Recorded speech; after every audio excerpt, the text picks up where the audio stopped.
I was talking last week about one of the books of wisdom in the Bible, Ecclesiastes, which is one of the hardest to read because it's so nihilistic, meaningless. The word hebel is used in Hebrew, which is like smoke or vapor. It's like it's impossible for us to grasp this life. So what's the point of it all, right? It asks this almost terrifying question.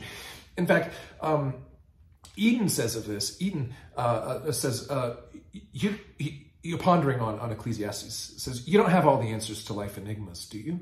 Your neo-pagan view of life doesn't give you any hope of achieving very much, does it? Nature will not answer your questions, and you're bored by it anyway. History baffles your attempts to understand it.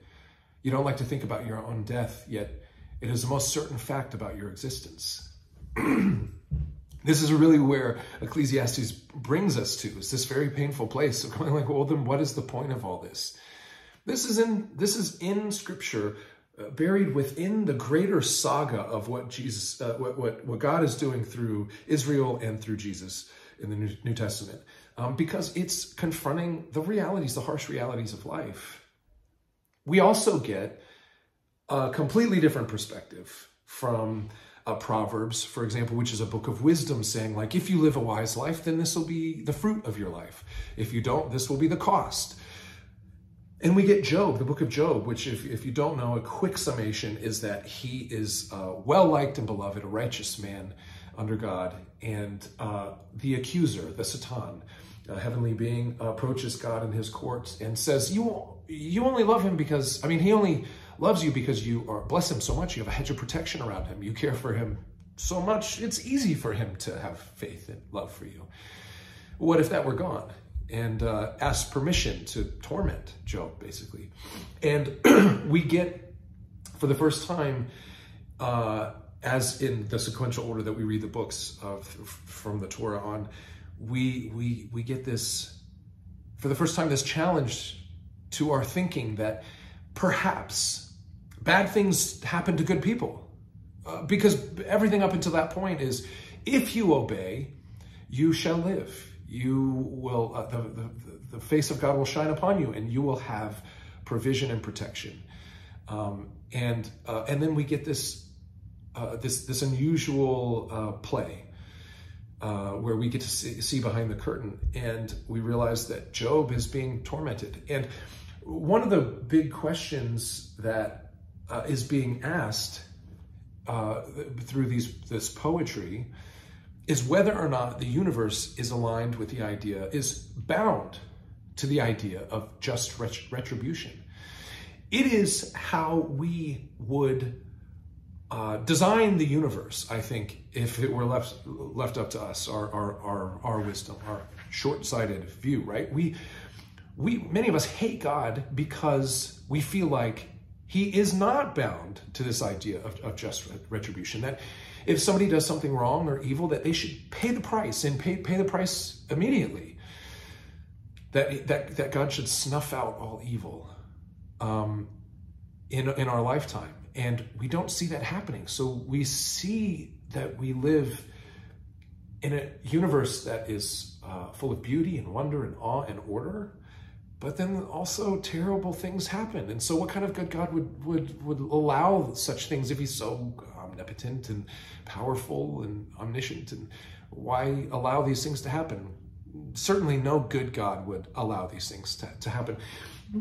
And that is really the question that's being asked. So what is the answer to how things are ordered? We don't get an answer to the question of why bad things happen to good people, why pain and suffering exist in the world, not directly. But what we do get is God showing up in a very powerful way where he's defending himself as if he's in court. Speaking with Job through a storm, he defends the darker sides of his creation as something that's good. In fact, he says this, can you pull in Leviathan with a fish hook or tie down its tongue with a rope? Leviathan also, going back to Genesis, is the idea, is a metaphor also for chaos. You know, that God subdued the chaos waters and brought life and land from it so that we could prosper. And that the Leviathan becomes like a rubber ducky, like a plaything to him, even though it's terrifying for us and will kill us. God says, can you put a cord through its nose or pierce its jaw with a hook? Will it keep begging you for mercy? Will it speak to you with gentle words? Will it make an arrangement with you for you to take it as a slave for life? Can you make a pet of it like a bird or put it on a leash for the young women in your house? He's saying this is the things that terrify and that will kill you, that are part of your nature, a part of our reality in this universe, that are horrifying things to you, are my playthings, and I'm proud of them. I like that these things are there, but yes, they're dangerous and they will kill you, so you should have sense about you, and there should be care in how you move about the world. But these things exist because I want them to exist, and I find it good that things like the Leviathan exist, and I control them. I own them. They listen to me. Chaos is subdued in my hand. It is not my enemy. It is something that I use. And the word chokmah is a Hebrew word for wisdom, is essentially where we land. God says the universe is built on chokmah, wisdom. And we have to, like Job does, accept that we maybe don't have the perspective that God has. And while we cannot answer that very painful question of why suffering exists, instead of hating God for it or refusing to believe in God because of it, we must accept that God, in due time, will have a response for each and everything that happens that proves that it was ultimately for good, that things happen the way that they did, that because the universe is ordered with chokmah, wisdom, built on wisdom, that wisdom will ultimately prevail to prove good. That is the leap of faith that we need to take. It also explains why such unbelievably paradoxical things can come to be, like the upside down kingdom that we get in the New Testament, where we meet Jesus, the physical manifestation of God, who comes to teach and show the way and suffer. When he preaches to Israel, you Pharisees, you teachers of the law, you wash your hands on the outside, you wash the cup on the outside, but this is all ritualistic, all external practice for you to look good, but your whitewashed tombs, your dead men, your whitewashed tombs with dead men's bones inside. You're dead inside.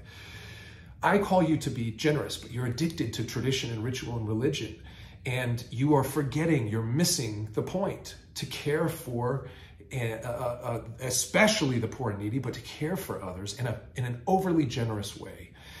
And Jesus, was then hung on a cross next to two bandits. Exactly the kind of thing he came preaching not to be, he was crucified for being. So he took the place of Israel, who deserved that kind of treatment.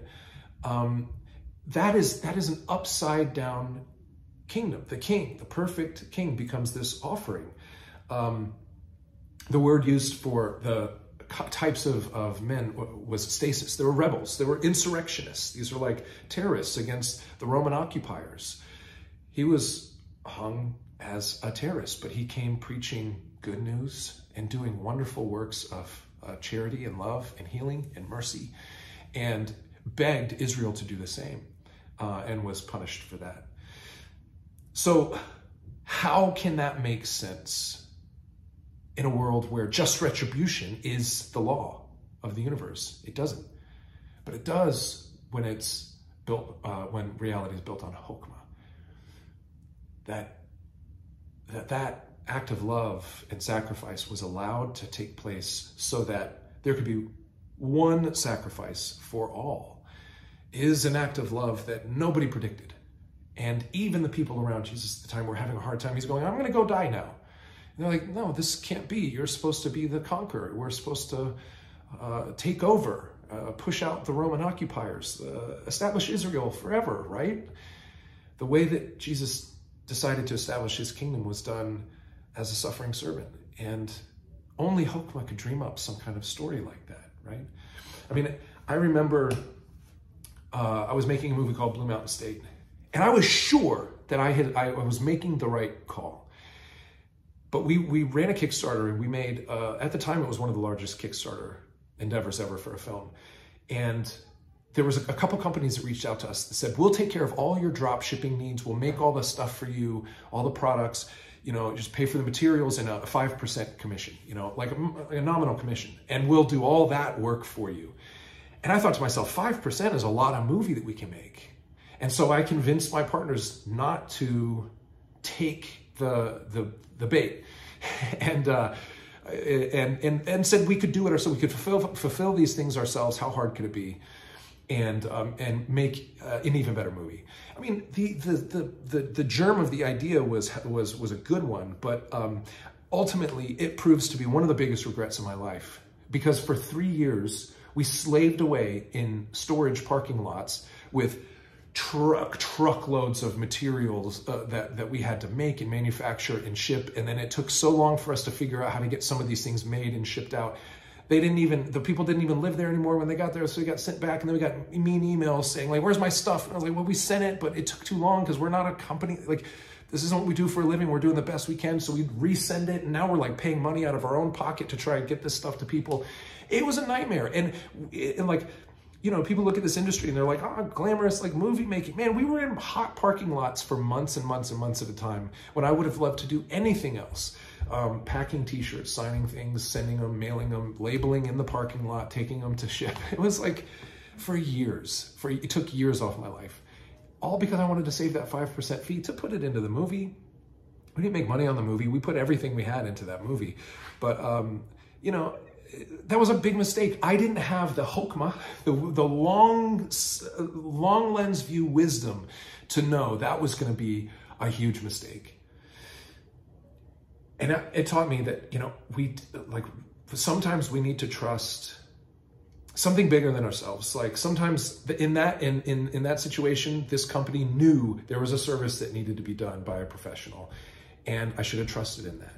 And I think the same way spiritually, I think we like to say, I know there's not a God. I hate God for maybe being there, but not helping more, our human plight. And maybe, just maybe, we're going to find out someday that there is a greater love than we ever imagined on the other side of the chokmah that has ordered our universe. I'm going to challenge you to think about that if you never have, and ponder what faith might look like if you embraced the appreciation for